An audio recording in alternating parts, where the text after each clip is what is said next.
Antes de empezar el tema de hoy, vamos a hacer una serie de noticias que han sucedido durante este breve tiempo, pero además vamos a centrarnos primero de todo en una que ha sido realmente importante y trascendental.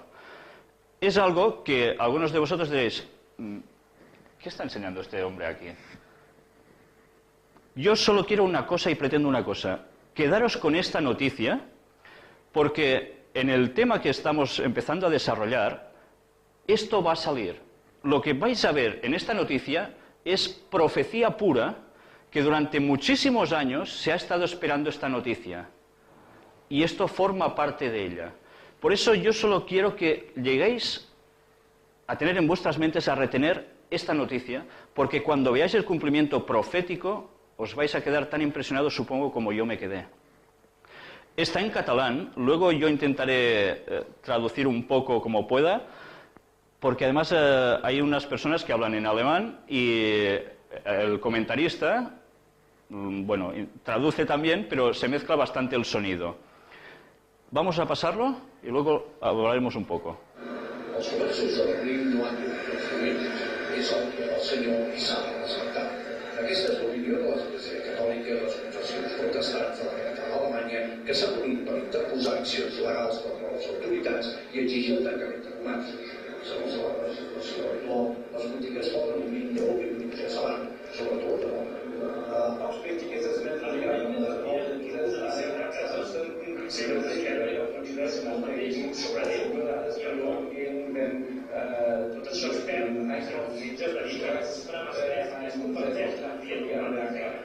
Fenstertage sind beispielsweise das ein wichtiger Service für gute Menschen, das habe ich jetzt zu einkaufen haben, damit es jetzt auch dabei ist, das angenehmer für das Transportieren, das auch schon hygienisch sein für die Beratung.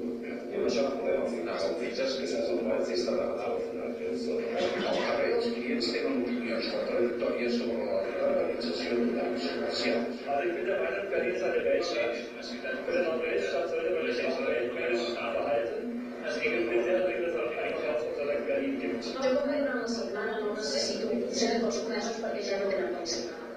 Els arguments religiosos de la denúncia se sustenten sobre principis constitucionals. Amb aquesta base, els tribunals han acceptat examinar la demanda.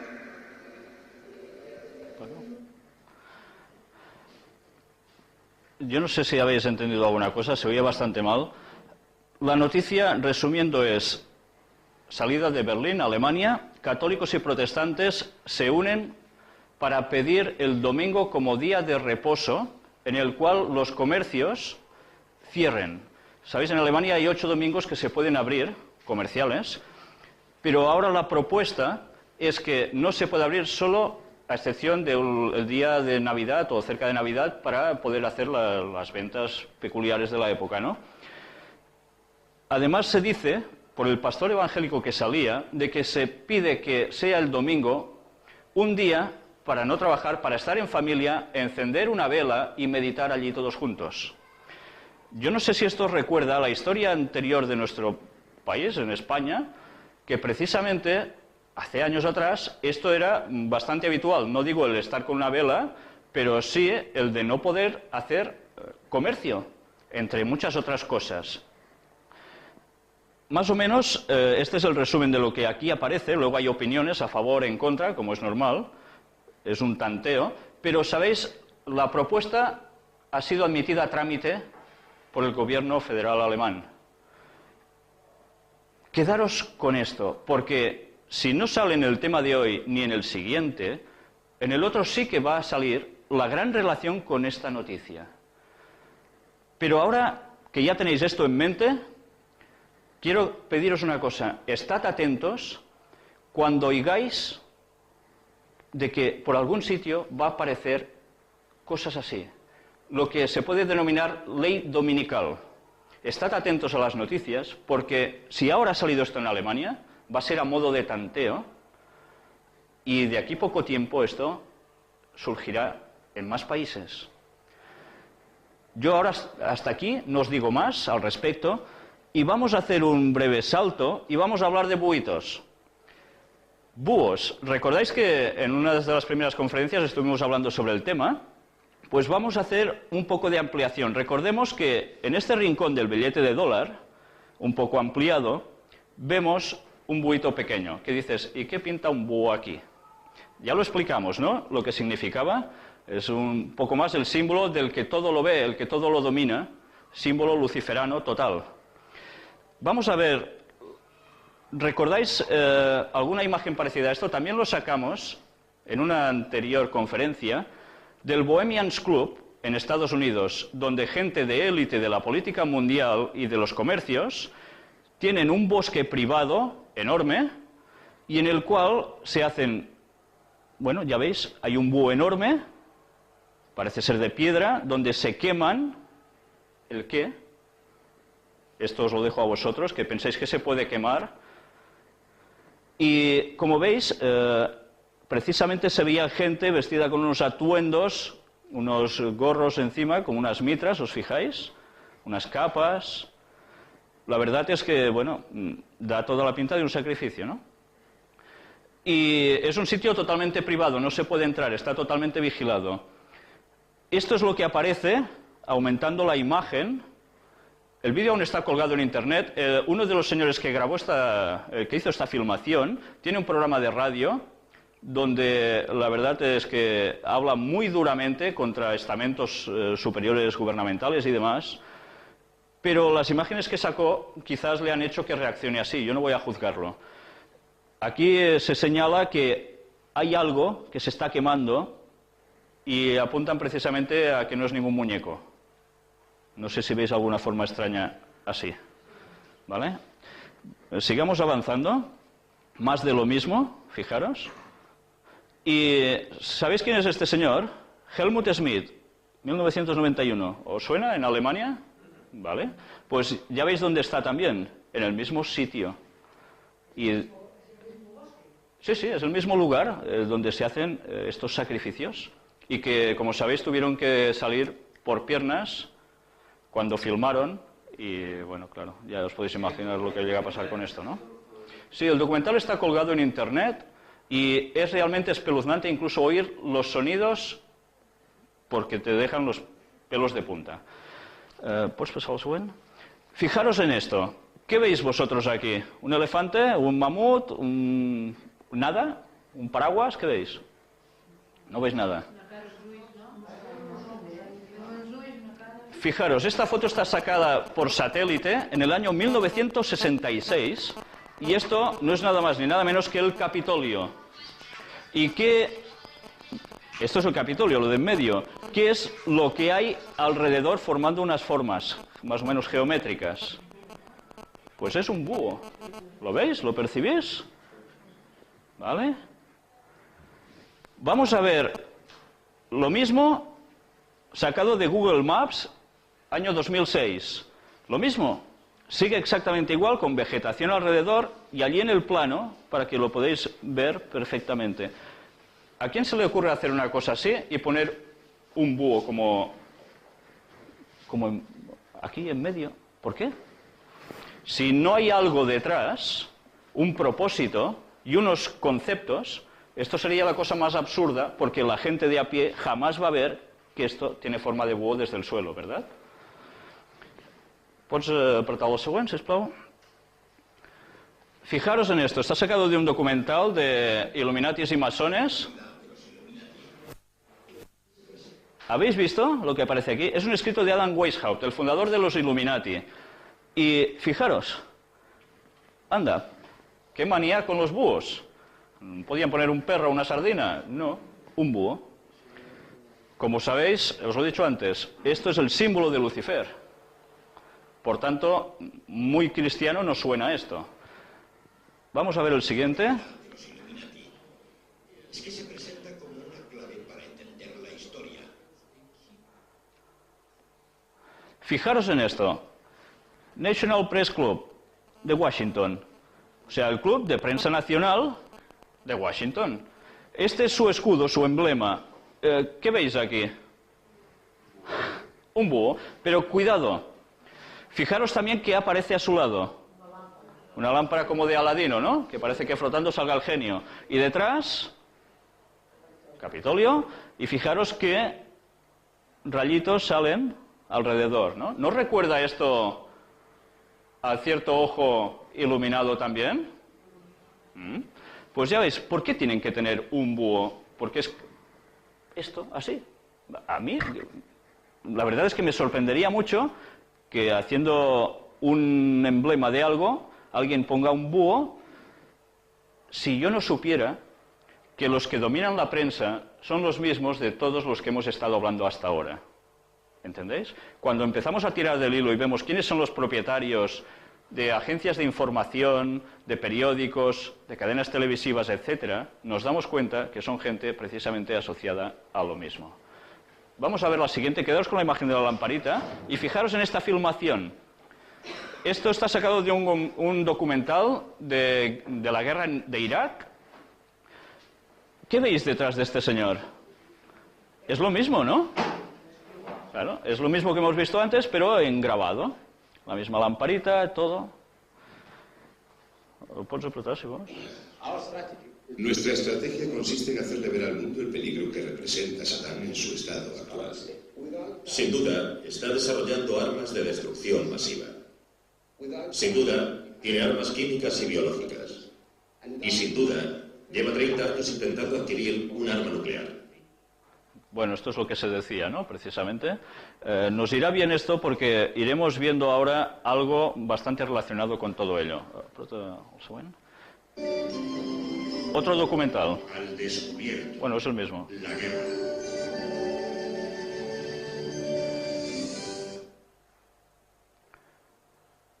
Este trabajo se está realizando bajo la batuta del Dr. David Kane, un respetado científico e inspector de Naciones Unidas que encabeza la búsqueda de armas en Irak. Estamos decididos a acabar con esto. Contamos con un grupo de hombres y mujeres norteamericanos totalmente volcados en esto. Los mejores activos que la comunidad de inteligencia puede proporcionar. Fijaros en todo el proceso de imágenes, ¿eh? En mi opinión, lo más probable es que nos hayamos equivocado de cabo a rabo. Y eso resulta de lo más perturbador. Aquí reconoce que se han equivocado. Él, si veis todo el documental, este señor está diciendo de que había sido contratado por Bush, de hecho, y por la ONU para mirar si verdaderamente había armas de destrucción masiva. Y él estaba convencido al principio de que esto era así. Luego se va dando cuenta de que, como decimos en catalán, le han achacado la camisa. No es cierto. Y él va haciendo sus meditaciones, y aquí lo vemos en alta voz, expresando todo lo contrario ya. Pero después de ir viendo todo lo que va explicando, de repente este señor va a soltar una frase que cuando yo vi el documental me quedé prácticamente helado porque decía, si yo no supiera lo que sé, ¿a qué viene a cuento? Fijaros.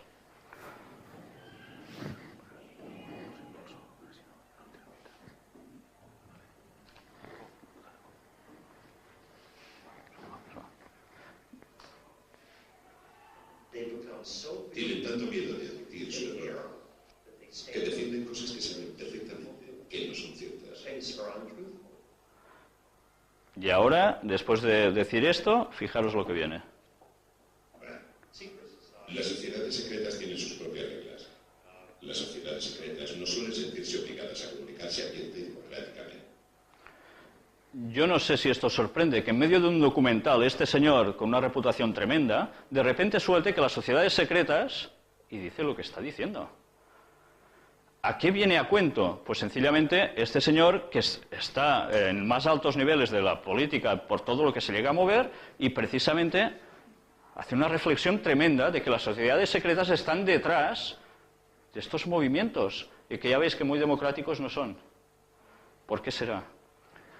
Por tanto, a alguien le interesaba decir que todo esto era armas de destrucción masiva y demás cosas así. Y no era la gente de a pie, precisamente. Ahora vamos a ver una serie de noticias que han pasado también estos días. Y esta primera, si recordáis, ha sido los ataques de Turquía al norte de Irak, en el Kurdistán, que decíamos, bueno, ¿y ahora por qué hacen esto? Vamos a ver un poco la noticia, luego hablaremos. Constantes durante todo el día, a pesar de que el primer ministro ha asegurado que van a agotar todas las vías diplomáticas, aunque sin descartar la solución militar. La calle miles de personas exigen al gobierno una acción radical contra una guerrilla que ayer mató a 12 militares y puede tener en su poder a otros 8 que han desaparecido. Del otro lado de la frontera, en el Kurdistán iraquí, también hemos visto manifestaciones, en este caso contra la posible invasión turca. El PKK ha anunciado que está dispuesto a un alto el fuego si Turquía renuncia a atacar sus bases en el norte de Irak. El ataque se produjo, lo recordáis, ¿no? ¿Por qué se atacó de repente el Kurdistán por parte de Turquía? Porque, bueno, sabemos que es un litigio que lleva muchísimos años, ¿no? Pero se suscitó toda una polémica también en Estados Unidos de por qué el Imperio Otomano había hecho la gran masacre con esta pobre gente, etcétera, etcétera. Que decías, ¿y ahora esto a qué viene? Y, ¡pam!, hay este ataque. ¿Recordáis la conferencia sobre Daniel capítulo 11, los versículos finales? Situamos un contexto y algo muy especial. El petróleo iba a ser el detonante de los grandes conflictos al fin del tiempo. Fijaros en esta frase, al fin del tiempo. Naciones, lo que buscarían sería precisamente este producto. ¿Y por qué se ataca el Kurdistán? Porque precisamente era la zona de más paz dentro de Irak. Pues porque precisamente es la zona donde hay los mejores pozos petrolíferos. Las cosas no pasan porque sí, a veces se utilizan excusas para conseguir ciertas cosas. ¿Os recuerda esto al documental anterior de la destrucción de armas masivas? ¿Veis? Las opiniones públicas son muy fáciles de manipular cuando el verdadero pretexto se esconde. Vamos a ver otra. Fijaros en esto. Justicia para los templarios 700 años después. Si ampliamos la noticia nos dice, el último maestro de los templarios vio cómo clausuraban su orden y lo condenaban a muerte, pero no iba a dejar este mundo así como así. Se dice que mientras subía la hoguera en la que sería quemado vivo, el 18 de marzo de 1314, en pleno centro de París, Jacques de Molay maldijo al rey de Francia Felipe IV y al papa Clemente V. Ambos murieron ese mismo año. Será una casualidad, ¿no? Con ese supuesto juramento se cerraban 2 siglos de ese cuerpo de élite religioso-militar que nació a principios del siglo XII para proteger a los cristianos de Tierra Santa en Oriente Próximo. O al menos es lo que se decía. La orden había cobrado una fuerza inusitada. Acumulaba riqueza y propiedades en Europa y Oriente Próximo e incluso puso en marcha un sistema bancario internacional a través del que financiaron la guerra de algunos monarcas. Con el fin de las cruzadas, su poder y secretismo levantaron sospechas entre las potencias europeas. Fijaros en algo que hemos ido tratando durante todas estas conferencias, cómo el sistema de banca mundial sigue en manos de gente puesta en sociedades secretas, aparte de alguien más que tendrá relación con el tema que vamos a tratar hoy y los que trataremos consiguientemente. Pero fijaros, ya en ese entonces se hacía sistema bancario internacional. Así empezaron a crear su riqueza. Pero también es curioso como teóricamente aquí la orden desaparece, huyen como pueden, muchos son aniquilados, se dice, y en cambio, después de esta maldición, como por arte de magia, estos 2 señores malditos se mueren. Y esto es un hecho, o sea, aquí lo pone así, pero fue un hecho. Está sacado del país esta noticia. ¿Las personas se pueden morir porque los maldicen y ya está? Podría ser. Pero sabiendo cómo han ido funcionando a través de todas las épocas, los asesinatos en estos tipos de personas ha sido algo muy común. Por tanto, si hubiese desaparecido totalmente esa orden, ¿cómo hubiesen muerto esas personas? ¿Quién los hubiese ejecutado? Vamos a ver lo mismo ahora en filmación y un poco más ampliado. Años después ya era la organización más grande de Occidente, pero acusados de herejías, sacrilegio, sodomía y adoración a ídolos paganos, fueron quemados en la hoguera. L'ordine del Tempio fu sacrificato per evitare l'apertura di uno scisma che avrebbe portato alla fondazione di una chiesa di Francia autonoma staccata dalla sede di Roma. Detrás de esta conspiración política estaba Felipe IV, que pudo pagar sus deudas al eliminarlos y quedarse con sus riquezas. Dicen las actas del Vaticano que el Papa Clemente los consideraba inocentes y fieles a la fe cristiana. Siglos después de especulaciones, fantasías y billetas negras, parece que la mala fama de los templarios quedará desenterrada para siempre. si explicamos esta noticia aquí, ¿por qué creéis que es? ¿A quién se le limpia la imagen con todo esto? Se dice a los templarios, ¿no? Porque se dice que no fueron herejes, en verdad, sino que eran buenos seguidores de Cristo, buenos cristianos, buenos católicos. Pero también se limpia la imagen de los que dicen que los masacraron, que fue el Vaticano. Pero, aparte de limpiar estas dos imágenes de un solo tiro, ¿a quién más se le limpia la imagen? ¿Quiénes recogen el testimonio de los templarios con los años sucesivos? Las sociedades secretas, la masonería en general. Por tanto, la imagen que se limpia también es precisamente la de las sociedades secretas, masonería. ¿Entendéis? ¿Por qué aparece esto ahora? ¿Os habéis fijado que últimamente están saliendo bastantes películas, documentales, como incluso algunos de los que hemos mostrado para sacar ciertas cosas, que hablan a favor de la masonería y de las sociedades secretas y no en contra? Lógicamente, si no hubiera voces que están delatando que son lo contrario a lo que se está explicando ahora, no harían precisamente esta campaña de llevar la contraria a las voces que están saliendo. Se están defendiendo. Y esto algún propósito debe tener. Y esto va a tener cumplimiento profético. Ya lo iréis viendo. Vamos a terminar con una noticia que diréis, ¿y esto qué tiene que ver? Bueno, es navideña. Y como nos estamos acercando, fue el diciembre del año pasado. Un árbol de Navidad regalado por Calabria al Vaticano y puesto en la plaza de San Pedro junto al obelisco. Allí lo veis, ¿no? El obelisco también y el arbolito. Su medida, qué casualidad que hace 33 metros de altura. Podía hacer 24, 28, 84, yo qué sé. ¿Por qué 33? ¿Recordáis cuando hablamos un poco de cómo estas personas se mueven con la cábala y el significado de sus números, sus equivalencias, lo que querían decir? 33 es 3 veces 11. Y con esto se daba ciertos mensajes. Esto no estaba puesto de 33 metros, precisamente este aquí porque sí. Se regalaron otros. El de 33 metros se puso al lado del obelisco precisamente. Bueno, vamos ahora ya a hablar precisamente del tema de la bestia, que es el que nos ocupaba y donde terminamos la serie de conferencias, y ahora vamos a seguir con ello. Resumiendo, vamos a ver quién es o qué es la bestia de Apocalipsis 13. Si hacemos un poco de memoria del texto, nos dice que surge del lugar de los 10 cuernos, que según la profecía fuimos viendo que era Europa occidental. ¿Por qué 10 cuernos? ¿Recordáis el Imperio Romano en cuántos se dividió de reinos? En 10, precisamente. Entre los años 351 al 476 después de Cristo, el Imperio Romano se divide en 10 reinos. Por lo tanto, surge a partir de allí.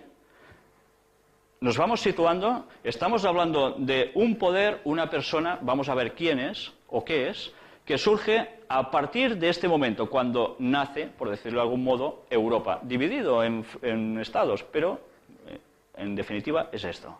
Vamos a ver ahora que esta bestia dice que será diferente de los demás. ¿Por qué va a ser diferente de los demás? ¿Por qué? No solamente será político, este poder también será espiritual. Y aquí hay un grabado precisamente interesante, que aparece Roma, y no sé si veis a alguien sentado en un trono, con cetro en sentido espiritual, no solo monárquico. Vamos a ver qué más pasa según la profecía. Dice que esta bestia derriba a 3 reyes.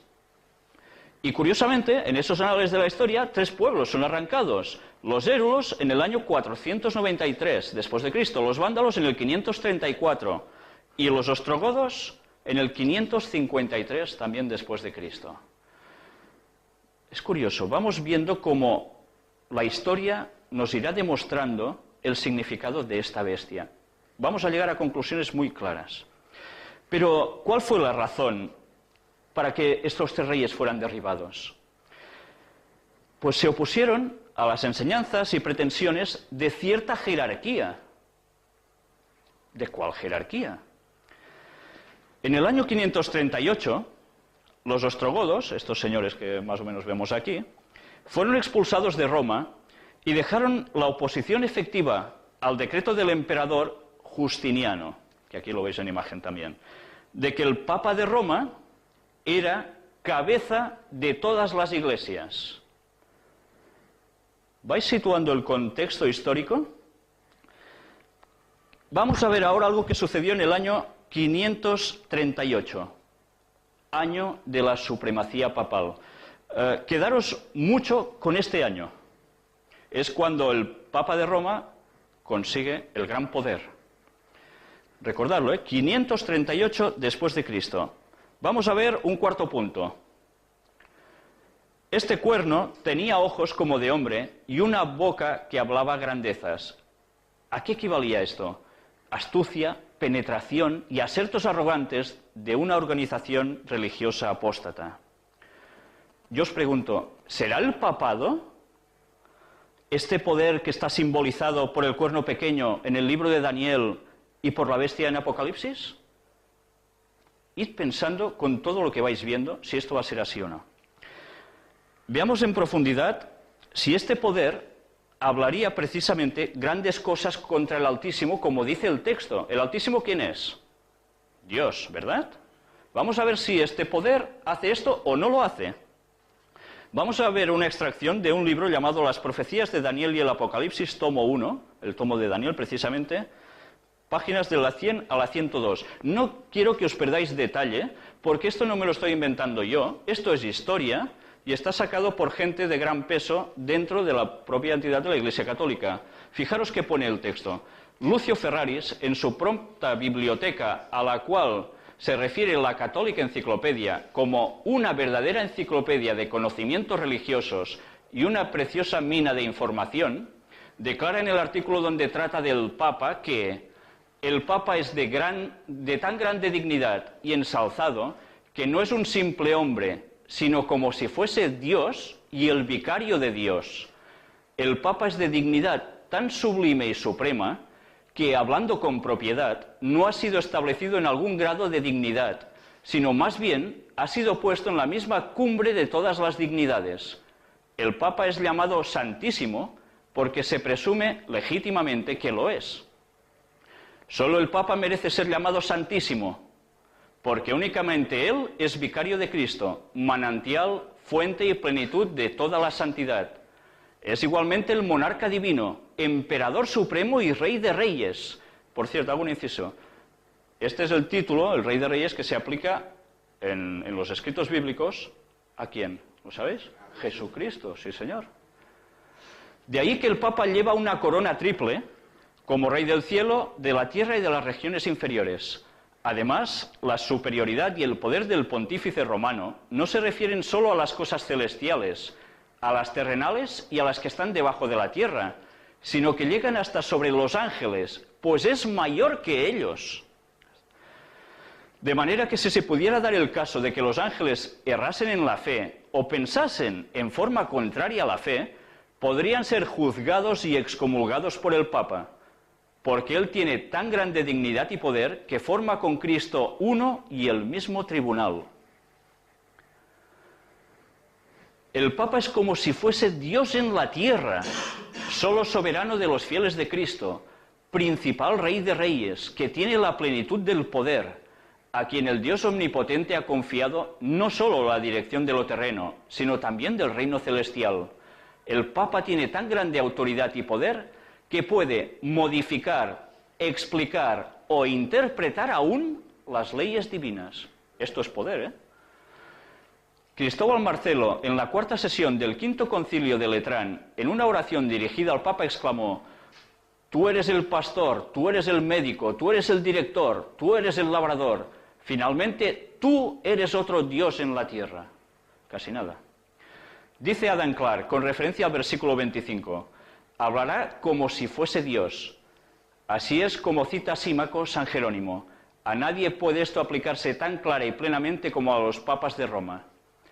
Han asumido la infalibilidad que pertenece únicamente a Dios. Profesan perdonar los pecados, cosa que pertenece solamente a Dios. Profesan abrir y cerrar el cielo, etcétera, etcétera, etcétera. Bueno, terminamos el párrafo. que pertenece únicamente a Dios. Profesan ser superiores a todos los reyes de la tierra, la cual pertenece solamente a Dios. Y van más allá de Dios al pretender relevar naciones enteras de su juramento de fidelidad a sus reyes, cuando los tales reyes no les agradan. Y van contra Dios cuando dan indulgencias por el pecado. Esta es la peor de todas las blasfemias. Yo no sé si sabíais, pero esto es historia, y ya habéis visto de dónde está extraído. El poder y el personaje que se pinta del Papa es realmente Dios en la tierra. Vamos a ver el quinto punto. Pensaría cambiar los tiempos y la ley, nos decía el texto de Apocalipsis. ¿Cambió este poder la ley, los 10 mandamientos de Dios que siguen sus santos auténticos? Porque recordáis que en una conferencia hablamos de quién eran los santos en la Biblia. Los santos no son gente que están en un altar, que han sido beatificados por nadie, sino que dice que son los que guardan los mandamientos de Dios y la fe de Jesús. Entonces, vamos a ver si verdaderamente cambió la ley este poder, los 10 mandamientos. Vamos ahora a ver precisamente el texto bíblico donde aparecen los 10 mandamientos que todos de pequeños supongo que habéis aprendido en el colegio, o antes cuando yo era pequeño nos enseñaba, fuera el colegio de curas o monjas o no. Yo iba a un colegio nacional, pero también se nos enseñaba esto, en clases de religión obligatoria, claro. Éxodo 20, que es el segundo libro de la Biblia, es donde se recogen los 10 mandamientos que todos más o menos sabemos. Dicen así: y habló Dios todas estas palabras diciendo: yo soy Jehová tu Dios, que te saqué de la tierra de Egipto, de casa de servidumbre. No tendrás dioses ajenos delante de mí. No te harás imagen ni ninguna semejanza de lo que esté arriba en el cielo, ni abajo en la tierra, ni en las aguas debajo de la tierra. No te inclinarás a ellas, ni las honrarás, porque yo soy Jehová tu Dios, fuerte, celoso, que visito la maldad de los padres sobre los hijos hasta la 3ª y 4ª generación de los que me aborrecen, y hago misericordia a millares, a los que me aman y guardan mis mandamientos. Fijaros, hago un inciso. Este segundo mandamiento nos está diciendo: no te harás imagen, ¿verdad? Y menos para adorarlas. Sigamos. No tomarás el nombre de Jehová tu Dios en vano, porque no dará por inocente Jehová al que tomare su nombre en vano. El cuarto mandamiento. Iros quedando con este cuarto mandamiento porque iremos hablando más adelante al respecto. Acuérdate del día de reposo para santificarlo. Otras versiones pone directamente sábado, que significa reposo. 6 días trabajarás y harás toda tu obra, mas el séptimo día reposo. Un momento, ¿el sábado es el séptimo día? A mí me enseñaron lunes, martes, miércoles, jueves, viernes, sábado como sexto. Luego hablaremos de esto. Mas el séptimo día es reposo para Jehová tu Dios. No hagas en él obra alguna, tú, ni tu hijo, ni tu hija, ni tu siervo, ni tu criada, ni tu bestia, ni tu extranjero que está dentro de tus puertas. Porque en 6 días hizo Jehová los cielos y la tierra, el mar y todas las cosas que en ellos hay. Y reposó en el séptimo día. Por tanto, Jehová bendijo el día de reposo y lo santificó. Santificar es apartar para un uso santo. Lo diferencia totalmente del resto de los otros días de la semana. Honra a tu padre y a tu madre, para que tus días se alarguen en la tierra que Jehová tu Dios te da. No matarás, no cometerás adulterio, no hurtarás, no hablarás contra tu prójimo falso testimonio. Y el último, no codiciarás la casa de tu prójimo, no codiciarás la mujer de tu prójimo, ni su siervo, ni su criada, ni su buey, ni su asno, ni cosa alguna de tu prójimo. Vamos, lo que está de moda ahora. Pero no quiero que os quedéis solo con esto. Vamos a hacer una comparativa de un catecismo católico y vamos a comparar los 10 mandamientos tal como aparecen en el texto sagrado de la Biblia y cómo se enseña según el catecismo. Y vamos a notar unas pequeñas diferencias. Primer mandamiento, vale, clavado, el mismo. Pero, ¿y el segundo mandamiento? Aquí me decía que no podía adorar imágenes. Y allí, en el catecismo, me dicen: no tomes el nombre del Señor tu Dios en vano. Anda, ¿dónde ha ido a parar este mandamiento? ¿Dónde está? Porque voy mirando para abajo y no lo pillo. ¿En algún sitio se habrá puesto o no? ¿O ha desaparecido? Quizás esto me empieza a hacer pensar de que ahora entiendo por qué en iglesias hay imágenes que son adoradas y la gente las reverencia. Porque, claro, es que allí, en lo que les enseñan a esas personas, no está eso. Vamos a seguir. El tercero, claro, ahora veo que hay un desfase. ¿Nos damos cuenta? El tercero, bíblicamente, es no tomarás en falso el nombre del Señor tu Dios. En el otro, claro, hay un desfase de uno, porque uno desaparecido. Nos pasa también a santificar las fiestas. ¿Santificar las fiestas? Antes hemos leído santificar las fiestas, o lo que ponía el cuarto mandamiento, que era reposar el sábado, guardar el sábado, santificar el sábado. Y allí pone santificar las fiestas. ¿Qué ha pasado aquí? Esto es un cambio, ¿no? El resto de mandamientos, veo que más o menos todos son iguales, sí, pero veo que entonces, en el 10º, me dice el bíblico que no voy a codiciar nada de lo de los demás. Y allí, como me falta uno, porque me quedarían 9 al haber suprimido uno, veo que el 10º está... son 2, el 9 y el 10. No codiciarás la mujer de tu prójimo como el 9º, y el resto de la codicia lo ponemos en el 10º. Por tanto, tenemos 10. Caray. No sé si os habíais fijado en este detalle. Pero alguien ha cambiado la ley de Dios. Y la profecía decía que esa bestia, ese gran poder, haría esto. ¿Se ha cumplido la profecía? Yo creo que sí. Vamos a ver, resumiendo un poco lo que hemos visto ahora. Suprimió el segundo mandamiento, prohibición de adorar imágenes, y dividió el 10º mandamiento en 2 para que siguieran habiendo 10. El cuarto mandamiento, referido a la santificación del sábado, fue sustituido por santificar las fiestas. Vamos a ver un sexto punto, que nos decía la profecía. Atacará a los santos de Dios por un tiempo, tiempos y medio tiempo. ¿Entendéis algo? Dice que este poder atacará a los santos de Dios, que eran los que guardaban los mandamientos de Dios. O sea que este gran poder se dedicó a perseguir, a matar a gente que seguía la ley como estaba antes. ¿Y por cuánto tiempo? Pues eso, un tiempo, tiempos y medio tiempo. Para mí esto es un enigma. ¿Para vosotros? ¿Lo veis claro? ¿Cuánto tiempo es eso? Pues hoy vamos a aprender un poco a descifrar estos símbolos. ¿Qué son? Porque puede ser muy importante, porque, ¿sabéis? Si llegamos a una conclusión de cuánto equivale eso, podremos saber si se aplica al papado o nos estamos confundiendo de poder, igual es otro, y estamos colgando el San Benito a quien no le corresponde. Vamos a ver cuánto es un tiempo. Resulta que en la Biblia aparece... ¿Recordáis el libro de Daniel, del cual hemos hablado bastante, porque hay un montón de profecías muy interesantes?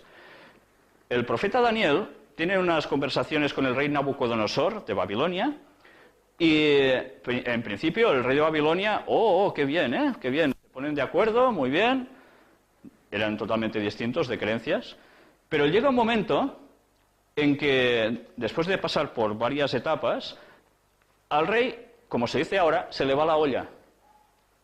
Literalmente se vuelve loco. ¿Pero debido a qué? Él dice, ¿no es esta la gran Babilonia que yo edifiqué? Orgullo. Después de saber lo que era el poder mundial que era llevado por Dios, pues él se arrogaba eso. Y hay una profecía sobre él que precisamente se volvería... Bueno, vamos a verlo. Daniel capítulo 4, versículos de 23 a 25. Y en cuanto a lo que vio el rey, un vigilante y santo que descendía del cielo y decía, cortad el árbol y destruidlo, mas la cepa de sus raíces dejaréis en la tierra, con atadura de hierro y de bronce en la hierba del campo, y sea mojado con el rocío del cielo, y con las bestias del campo sea su parte, hasta que pasen sobre él 7 tiempos. Le está diciendo, el rey se va a volver como una cabra, pues casi literal, como una cabra, como un lobo, no sé, perdería la razón e iría a comer hierba con las bestias del campo. O sea que no podría reinar porque estaría totalmente fuera de sí. Y así por 7 tiempos. Fijaros que utilizan la misma expresión que en Apocalipsis. Sigue diciendo, esta es la interpretación, oh rey, y la sentencia del Altísimo que ha venido sobre mi señor el rey, que te echarán de entre los hombres, y con las bestias del campo será tu morada, y con hierba del campo te apacentarán como a los bueyes, y con el rocío del cielo serás bañado. y 7 tiempos pasarán sobre ti hasta que conozcas que el Altísimo, o sea, Dios, tiene dominio en el reino de los hombres y que lo da a quien Él quiere. Y veamos ahora, del 32 al 34, estos versículos. Y de entre los hombres te arrojarán, y con las bestias del campo será tu habitación, y como a los bueyes te apacentarán. Y 7 tiempos pasarán sobre ti hasta que reconozcas que el Altísimo tiene el dominio en el reino de los hombres y lo da a quien Él quiere. Y fijaros qué dice el texto. En la misma hora se cumplió la palabra sobre Nabucodonosor, y fue echado de entre los hombres, y comía hierba como los bueyes, y su cuerpo se mojaba con el rocío del cielo, hasta que su pelo creció como plumas de águila, y sus uñas como las de las aves. Mas al fin del tiempo yo, Nabucodonosor, alcé mis ojos al cielo, y mi razón me fue devuelta, y bendije al Altísimo, y alabé y glorifiqué al que vive para siempre, cuyo dominio es sempiterno y su reino por todas las edades. ¿Os habéis quedado con lo de tiempos, 7 tiempos? Vamos a sacar ahora esto que es. Fijaros, Flavio Josefo, un historiador judío que estaba al lado del gobierno romano del siglo I, y era protegido por este emperador Vespasiano, también por Tito, y luego por su hijo y sucesor, y luego Domiciano. Y fijaros qué escribe este señor. Confirmó precisamente, Flavio Josefo, que a Nabucodonosor le pasó lo que aquí estaba escrito. Es curioso, esto puede decir, bueno, esto pasó o no pasó. Los historiadores, este caso él, lo confirmó.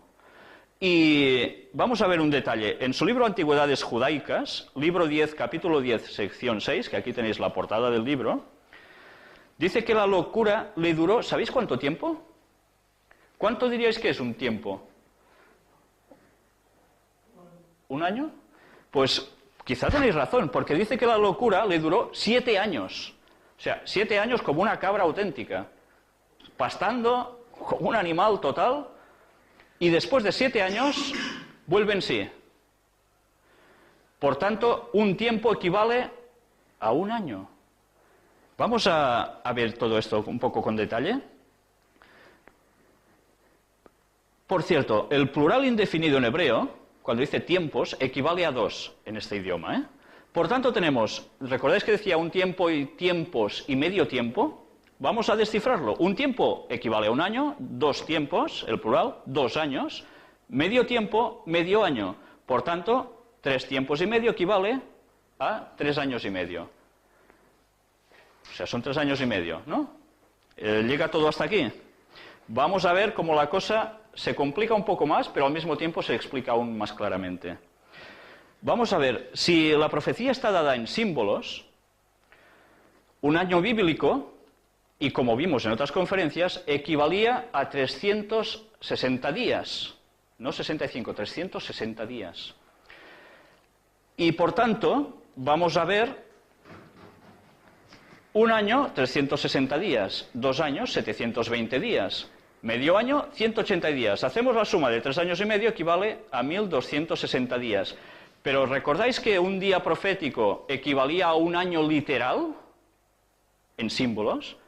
Por tanto, nos está diciendo que durante 1260 días, que es lo mismo que decir 1260 años en profecía, este poder perseguiría a los santos. Por tanto, esto ya es clave para determinar, ¿la bestia es una persona? Yo no conozco a nadie que haya vivido 1260 años para hacer algo así. Por tanto, no puede ser una persona sola. Tiene que ser una entidad o un poder. ¿Entendéis? Solo con esto nos sirve para hacer callar a las personas que sacan explicaciones sobre la bestia y empiezan a decir mil y unas cosas, que si es este personaje, que si es el otro, que si fue Hitler, que si fue... ¿Vivió 1260 años? No. Por tanto, las personas que digan esto, no sé si con buena intención o mala intención, se equivocan. La realidad es esto. Bíblicamente, en símbolos, es esto. Bueno, vamos a ver ahora un texto que nos da detalles adicionales. Apocalipsis 11, versículos 2 y 3. ¿Tens per clicar? Fijaros qué dice este texto. Pero el patio que está fuera del templo, déjalo aparte y no lo midas, porque ha sido entregado a los gentiles, y ellos hollarán la ciudad santa 42 meses. y daré a mis 2 testigos que profeticen por 1260 días vestido de cilicio. ¿Hacemos cuentas de cuántos son 42 meses en días? Vamos a verlo. 42 meses por 30 días que tiene el mes bíblico son 1260 días proféticos, que equivalen a ¿cuánto literalmente? 1260 años. Nos está hablando del mismo periodo de tiempo que antes. Y 1260 días proféticos es eso, 1260 años literales. Apocalipsis 12:14. Fijaros cómo la misma cantidad de tiempo aparece en distintas partes, en distintos textos. Apocalipsis 12:14. Y se le dieron a la mujer las 2 alas de la gran águila para que volase de delante de la serpiente al desierto, a su lugar, donde es sustentada por un tiempo y tiempos y la mitad de un tiempo. Esto nos suena ya, ¿eh? Pones clic, aquí lo tenemos otra vez, nos sale, haciendo después toda la suma, todo lo que pertenezca a hacer, 1260 años literales. Y aún hay otro texto en Daniel 12:7, que dice, y oí al varón vestido de lino que estaba sobre las aguas del río, el cual alzó su diestra y su siniestra al cielo, y juró por el que vive por los siglos, que será por tiempo, tiempos y la mitad de un tiempo. Y cuando se acabe la dispersión del poder del pueblo santo, todas estas cosas serán cumplidas. Sé que esto es un poco embotado, es un tema denso, pero que es necesario conocer, porque cuando sepamos a las claras si esa bestia es el papado o no, nos va a determinar profecías puras que estamos viviendo y que vamos a vivir de aquí muy poco tiempo y que van a marcar la pauta para todo el mundo. Y nadie se va a escapar de eso. Nadie. Vamos ahora a Daniel 7:28. Aquí fue el fin de sus palabras. En cuanto a mí, Daniel, mis pensamientos me turbaron y mi rostro se demudó, pero guardé el asunto en mi corazón. ¿Por qué Daniel reacciona así? Porque él sabe que lo que ha visto en visión es que al pueblo de Dios lo estaban machacando. 1260 años de persecución de la gente buena, permitidme esa expresión, de verdad. Un profeta, ante esta visión, ¿cómo se queda? Pues debería quedar el pobre bastante afectado, ¿no? ¿El papado dominó 1260 años? ¿Alguien sabe esto? ¿1260 años domina el papado? Vamos a hacer un poco de historia. Vamos a demostrar cómo sí. El edicto del emperador Justiniano, que aquí lo tenéis en el grabado, fue dado en el año 533 después de Cristo y hacía del obispo de Roma cabeza de todas las iglesias. Casi nada, ¿eh? Pero este edicto no pudo entrar en vigor antes que los ostrogodos arrianos, el último de los 3 cuernos que habían sido arrancados, y que antes hemos visto, para dejar lugar al papado, fuesen expulsados de Roma. Y esto no pasó hasta el año 538, que es el año que antes hemos visto como que empieza la supremacía papal. Todos los que se le oponían terminaban mal. Y ahora, fijaros en estas fechas que vamos a enseñar aquí. 538 después de Cristo, los ostrogodos son arrancados, es el último de esos 3 cuernos, y le sumamos 1260 años de persecución papal contra la gente que se le oponía. ¿Y a qué año nos lleva esto? 1798. Y ahora tendremos que hacer necesariamente más historia. ¿Qué pasó este año? ¿Pasó algo o no pasó nada? Fijaros, si pasó algo verdaderamente trascendental, la profecía se cumple en el papado. Si no, yo me soy Pinocho y os estoy engañando. Fijaros la importancia de esta suma en lo que ahora vamos a ver. ¿Qué pasó ese año? Aquí lo tenemos. ¿Sabéis quién es este señor, el general Berthier? Bueno, este señor comandaba el ejército francés bajo las órdenes precisamente de este otro que vamos a ver ahora, Napoleón Bonaparte. Y entró en Roma y proclamó la República, que aquí lo tenéis, precisamente. Entré en France dans Rome, ¿vale? Los que habláis francés, precisamente nos pone esto aquí, y proclama la República en Roma, en este año. Vamos a ver, además, ¿qué hace? Pues toma prisionero, ¿sabéis a quién? Fijaros, a este señor, el Papa Pío VI. ¿Y qué hace eso? Pues, ¿recordáis el texto de la profecía? Dice que se le inflige una herida mortal a la bestia. ¿Una herida mortal qué quiere decir? Si estás muerto de necesidad, te mueres, es una herida mortal. Pero la profecía decía algo aparte de esto. Si hubiese sido una herida mortal, la historia del papado se termina aquí, ¿verdad? Pero la profecía decía algo adicional. Decía luego que esa herida mortal iba a ser sanada. Cosa curiosa, ¿eh? Vamos a ver precisamente cómo este señor, Juan, bueno, es un dibujo, no era exactamente una foto de la época porque no había, era un discípulo de Jesús y estas profecías las hizo precisamente 430 años antes de que surgiera el papado. Y ya veis, lo clavó, ¿verdad? Vamos a ver, Apocalipsis 13:3. Vi una de sus cabezas como herida de muerte, pero su herida mortal fue sanada. Y se maravilló toda la tierra en pos de la bestia. Yo no sé si sois conscientes de esta imagen. Esto lo analizamos en otra conferencia. Cuando mostramos esta imagen, Papa Juan Pablo II, en cuerpo presente, detrás un séquito de personajes de primer nivel de la política mundial, especialmente del gobierno de los Estados Unidos, presidentes habidos y presentes, de rodillas ante este cuerpo, de rodillas. ¿Por qué matizo de rodillas? Porque todos estos señores son protestantes, o al menos eso dicen, y vimos que todos pertenecen a sociedades secretas. Pero curiosamente, todos inclinados ante este cuerpo, que es inclinarse ante quién. ¿Qué significa el Papa en sí? Al Vaticano, en general, es la personificación. A quien están rendiendo tributo no es solo a esta persona, es a ese poder. Y esto es muy significativo, porque ya lo mostramos de cómo se creó Estados Unidos. Nació de gente del mundo protestante que huyó de Europa de ser perseguidos por el papado. Así nació Estados Unidos. Y a los primeros habitantes de Estados Unidos no les hablases tú del clero en general ni del Vaticano, porque lo habían pasado muy mal con ellos.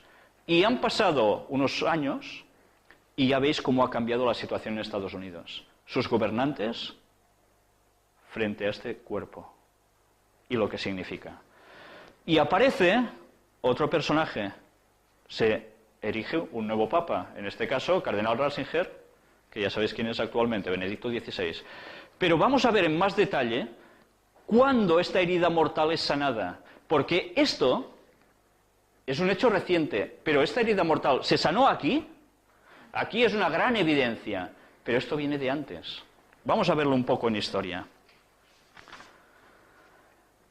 En el año 1800, fijaros, los hechos que hemos descrito eran de 1798. El Papa es llevado a la prisión, ¿vale? Muere, y en 1800 fue elegido otro Papa. ¿Cómo puede ser? Si el papado desaparece, pues nada, en un año y algo, ¡pam!, tenemos otro Papa. ¿Qué cosas? Pío VII. ¿Y sabéis quién lo coronó? Al propio Napoleón. Pues este señor. Vamos a ver la imagen de Napoleón. Bonaparte, 1769 a 1821. Se hizo coronar emperador de Francia el 2 de diciembre de 1804 en la Catedral de Notre Dame de París por el Papa Pío VII, aunque él mismo se puso la corona. Es curioso, ¿eh? Pero ya veis, estaba el Papa allí, presente otra vez. Y antes había ordenado él mismo que el Papa fuera fuera, que ya no mandara. Es curioso. Esto es sanar heridas. Pero vamos a ver algo que pasó en la historia en 1929. ¿Recordáis a este señor? Benito Mussolini. Todos lo conocéis, ¿verdad? En la foto junto a Adolf Hitler. ¿Qué hizo? Firmó el Tratado de Letrán. ¿Qué era esto del Tratado de Letrán en 1929? Pues precisamente que se entrega al Papa Pío XI, a este señor, el dominio sobre la ciudad vaticana. A partir de ahí, de ese momento, el Papa es la cabeza de la Iglesia mundial y jefe de un Estado. Esto es muy importante, porque esto le permitiría que las puertas con los otros estados estuvieran abiertas. Porque ahora no solo manda a nivel religioso, sino que manda en un estado y, por tanto, ¿qué tienen los estados? Embajadores, ¿no? Representantes en todas partes. Vamos ahora a hablar de algo que también es muy sorprendente. ¿Habéis oído hablar del anticristo?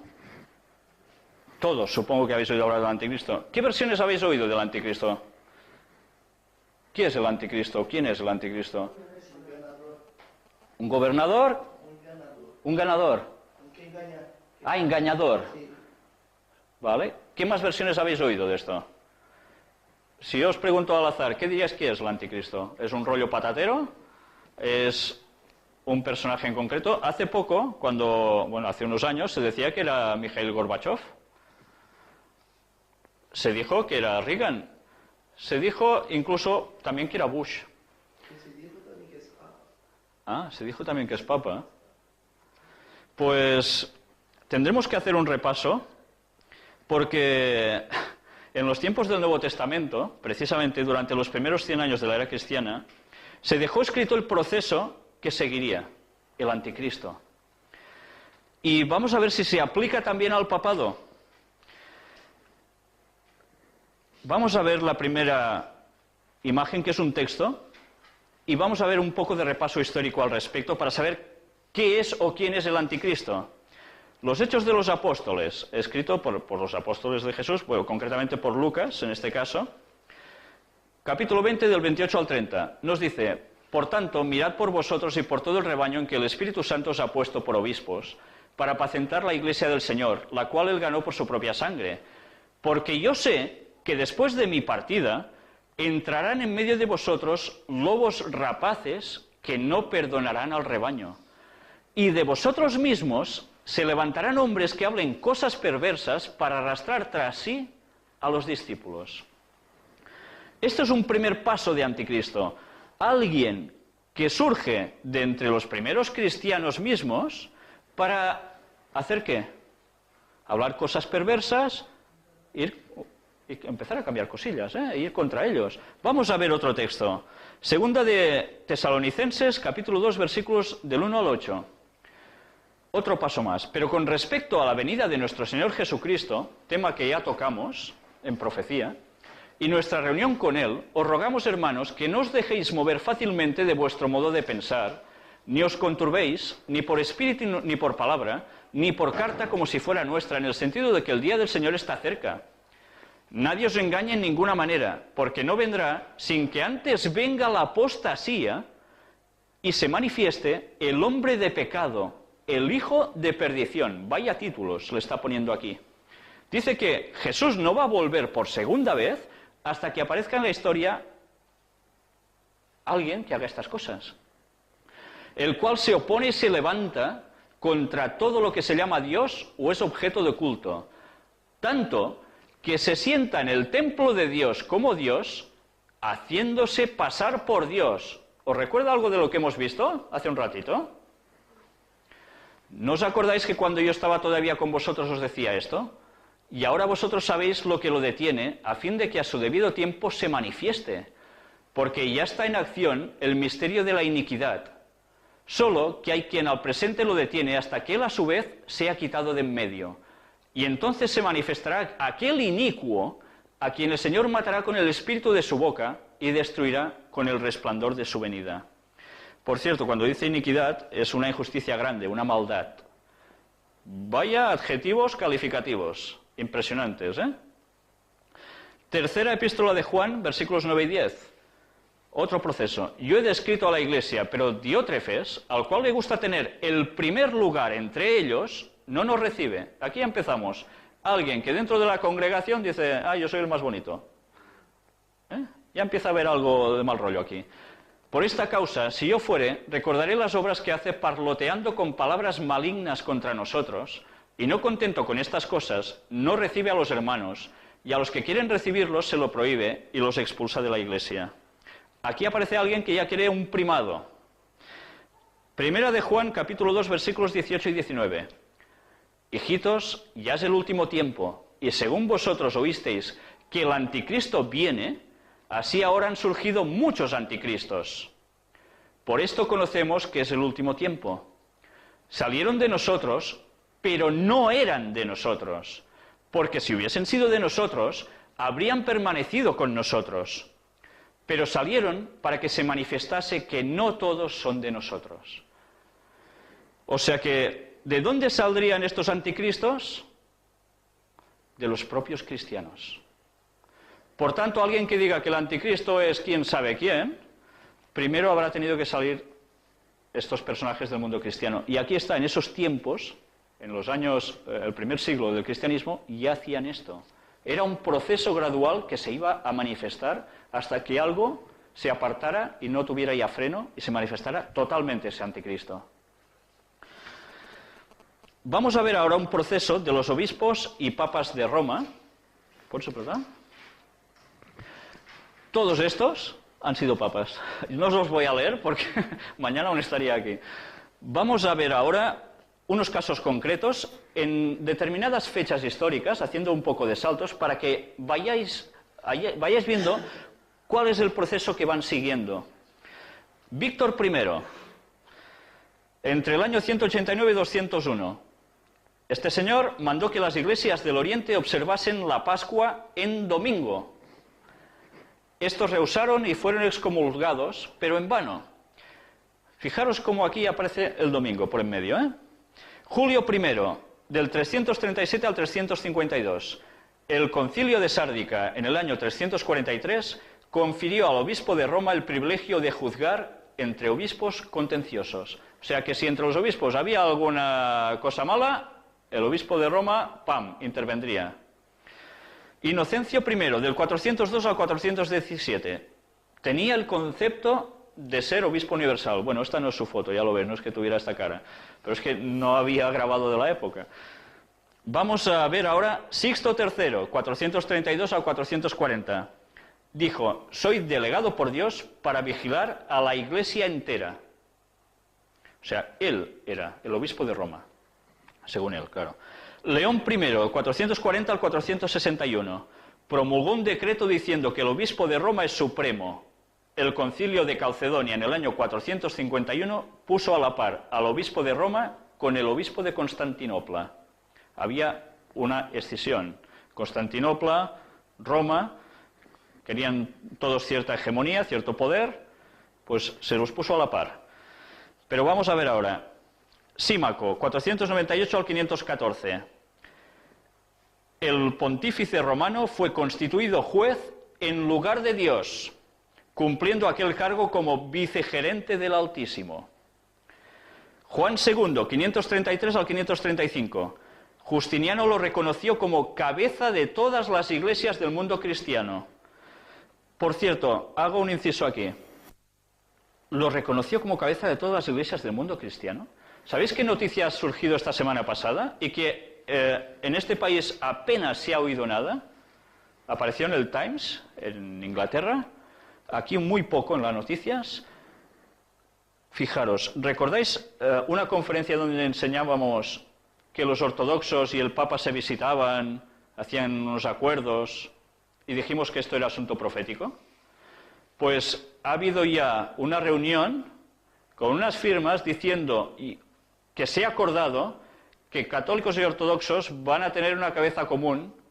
¿Y sabéis quién va a ser el líder, el jefe, por decir algo? El Papa de Roma. La profecía se está cumpliendo delante nuestro y a veces ni nos estamos dando cuenta.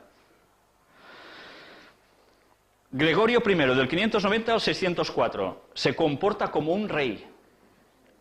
Como un rey. Es un poder espiritual, teóricamente, ¿eh?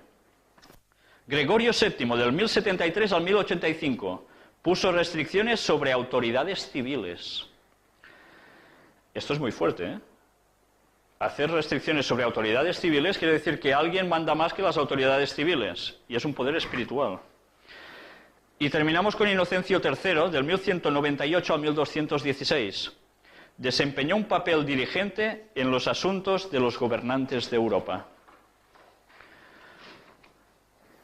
Habéis visto en este breve repaso de todos los papas que han habido, no hemos entrado en detalles que la historia confirma muy claramente, de papas que tuvieron hijos, de papas que mataban a otros para que no subieran al poder, de una mujer papa, de montones de cosas que yo prefiero no ponerme y pensar que en todas partes hay de todo, ¿vale? Pero que evidentemente me denota que un gran poder espiritual de parte de Dios no sé si va a ser. Y más estando comprobando cómo las profecías se aplican literalmente a este poder, como precisamente la bestia, anticristo. Pero, ¿por qué se observa el domingo en el mundo cristiano? Antes hemos visto en los mandamientos que el sábado era el día que se guardaba de reposo. ¿Los judíos qué día guardan? ¿Lo sabéis? Guardan un día de reposo que es el sábado. Y quiero hacer también un otro inciso. Ha habido una noticia hace unos pocos meses de Israel, el centro del judaísmo ahora, bueno, teóricamente, porque ya sabéis que los que pesan son los que están en Estados Unidos, ¿no? Pero, y en Inglaterra. Pero en Israel se ha hablado ya por los comerciantes de que sería bueno de que se abrieran los negocios en sábado, se pudiera hacer comercio porque se pierde una gran cantidad de dinero con todo esto. Y el domingo, si acaso, hacer un reposo más internacionalizado, como hacen los demás. Que el pueblo judío se esté planteando estas cosas, sabiendo la profecía que sabemos, que ellos también se van a unir al papado, a mí me hace pensar mucho. Porque esto quiere decir que algo muy grande y muy grave está a punto de pasar. Y no nos estamos dando cuenta. Y lo vamos a vivir todos. Bueno, vamos ahora al emperador Constantino, este señor, que alrededor del año 300, más o menos, se convirtió, entre comillas, al cristianismo, y a partir de ahí se empezó a mezclar la verdad con el error. Estamos hablando ahora de por qué se observa el domingo. Yo he crecido en que el domingo es el día de reposo, ¿verdad? Vosotros también.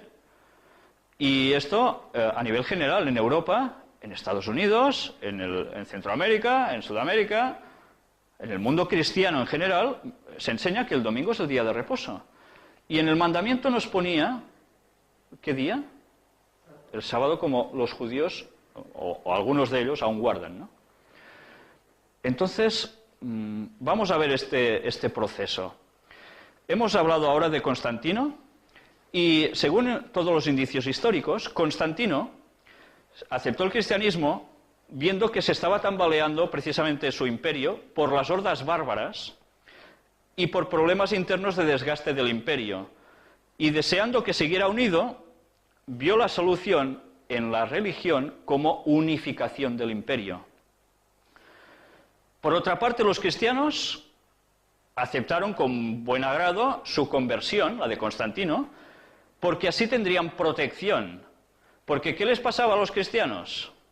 Normalmente, bueno, no es que disfrutaran de grandes libertades, ¿no? Pero resulta de que no todos lo ven bien, que Constantino, el emperador, se haga cristiano y se haga un pacto con los cristianos. ¿Cómo terminaron muchos cristianos?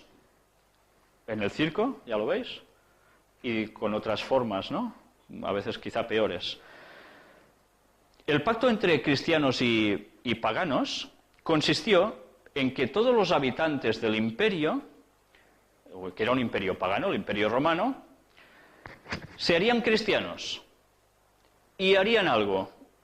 Aceptarían el venerable día del sol, dies solis, que decían ellos en latín, que es el domingo, como el día de reposo. El imperio pagano, el imperio romano, adoraba un día al sol. ¿Qué día era ese? el dies solis, el domingo que llamamos nosotros. Y Constantino aceptó coger ese día y pasarlo al mundo cristiano. Entonces los cristianos dijeron, pues vale, me parecen muy bien, no queremos problemas y cogemos el domingo como día de reposo. Y otros dijeron, esto no lo dicen las Sagradas Escrituras. Y aquí empieza a pasar algo. Empieza a haber problemas entre los propios cristianos. El edicto de Constantino en el año 321 después de Cristo decía: todos los jueces y las personas de la ciudad y los artesanos tendrán que descansar en el venerable día del sol. Esto es el código de Justiniano. Los que estabais al inicio de la conferencia, hemos empezado con la noticia de Alemania, en la cual el domingo se pretende que sea el día de reposo, se esté en familia, etcétera, etcétera. Del amor. ¿Cómo? Del amor. Del amor. No hay sábado sin sol ni domingo sin amor. Qué poético. Pues yo no sé si lo que ha pasado en Alemania os recuerda un poco esto. La historia se está repitiendo. Es más, la profecía dice que la historia se va a repetir. Y veremos que la gente, y ahora os estoy anticipando algo, que no acepte esto, va a tener problemas. La historia se repetirá aún más gravemente que antes. Esto lo iremos viendo ya con detalles. ¿Pots apretar? El día del sol es observado por los cristianos a causa de la resurrección. Es la primera cita que se conoce del día de domingo como reposo. Justino Mártir, Apología 1.67, del año 155 después de Cristo. ¿Y qué pasó? Resulta que las personas que no guardaban este día, el domingo, que no estaban de acuerdo, ¿qué se les hizo? Vamos a hacer un poco de historia. Resulta de que había los primeros cristianos que decían: Dios dice que hay que guardar el sábado. Otros decían, bueno, pero si guardamos el domingo, como dice el emperador, no vamos a tener problemas. Y además nos vamos a diferenciar de alguien, de los judíos. ¿Sabéis? Se tenía mucho miedo en ese entonces, porque los judíos fueron los que teóricamente hicieron que se matara a Cristo, de que se confundieran los cristianos con los judíos, porque guardaban el mismo día y decían, ostras, no vamos a tener diferencia visual, externa. Por tanto, cojamos el domingo, que va a ser el día para todos y estaremos todos tranquilos. Los que no aceptaron ese cambio de la ley de Dios, lo pasaron muy mal. Y fueron perseguidos durante muchos años, hasta llegar a ser casi completamente exterminados los que no querían aceptar el domingo como día de reposo y preferían seguir guardando el sábado como el reposo del Señor. Vamos a ver aquí el canon 29, el canon 29 de este concilio, donde nos pone: los cristianos no deben judaizar y estar ociosos el sábado, sino que trabajarán ese día, pero honrarán especialmente el día del Señor, y siendo cristianos, si es posible, no trabajarán ese día. Si no obstante se los halla judaizando, ¿veis lo que os decía?, serán separados de Cristo. Caray, qué cambios, ¿eh? Pues vamos a ver ahora una curiosidad que más que curioso es estremecedor. Y es un cambio que ha habido hace unos años en vuestros diccionarios, al igual que en los míos. Y normalmente muchas personas no se dan ni cuenta. Y no ha pasado solo en Cataluña y en España, sino en muchos otros países. Esto es un extracto de un diccionario enciclopédico cualquiera, en este caso ilustrado de Kretza. Nos resumen: domingo, primer día de la semana; sábado, séptimo y último día de la semana. ¿Vale? Esto está sacado de un diccionario anterior al año 1990. Si vosotros miráis las versiones de esos años, veréis que todos se expresan así. Pero ¿qué pasa a partir de 1990? Algo que nos puede hacer estremecer cuando sepamos el significado de esta profecía. Si ahora entráis, por ejemplo, en el diccionario en Internet, Real Academia Española, nos dice sábado, nos explica que es sábado de descanso, etcétera, en hebreo, sexto día de la semana. Aunque aquí, gracias a Dios, aún añaden séptimo de la semana litúrgica. ¿Cómo puede ser? Aquí se está diciendo de que el sábado es el sexto día de la semana y antes nos decía que era el séptimo. ¿Vosotros tenéis poder para cambiar el significado de una palabra? ¿Con un gran peso como es esto? ¿Hacer pasar de un día de un número al otro? Yo soy incapaz de hacer eso. Dudo que nadie tenga esa fuerza para hacer eso. En cambio, se ha hecho. Y, ¿pots explicar la otra? Domingo. Voz patrimonial del latín Dominicus, elisión de dies Dominicus, día del Señor, dicen. Derivado de Dominus, dueño, Señor. Voz difundida con el cristianismo que sustituyó la denominación propiamente romana, dies solis, compárese el inglés o el alemán Sonntag, que quiere decir que día del sol, el dies solis, de la familia etimológica de dueño. Total, séptimo y último día de la semana. Luego, bueno, añaden que primero de la semana litúrgica. Pero es que la mayor parte de diccionarios ya no está diciendo esta parte final. Se quedan solo con lo primero. Que el domingo es el séptimo día de la semana y el sábado el sexto. ¿Qué habrá pasado detrás de todo esto? ¿Qué fuerza habrá detrás para poder cambiar el significado en enciclopedias y diccionarios? ¿Sabéis? Yo me he encontrado personalmente la situación de hablar con alguien y decirle, el sábado es el séptimo día de la semana, el día que Dios dijo que hay que reposar. ¿Qué dices? ¿Que el sábado es el séptimo día? Es el sexto. Esta conversación la he tenido montones de veces. Si les digo, el domingo es el primer día de la semana, ¿qué dices? Es el séptimo. Esto en nuestro país, si lo probáis, aún... ¿Sí? Dime.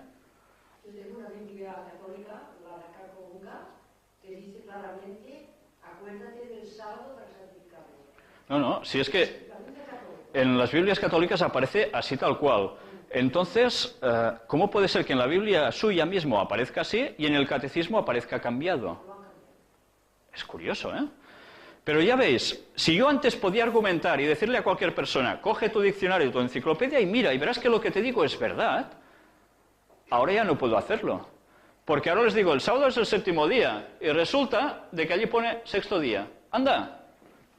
¿Y dónde está mi argumento entonces? Si yo no puedo demostrar que siempre ha sido así en todos los anales de la historia, pierdo una gran fuerza. Pero es que ha habido una manipulación tremenda, y creo que intencionada.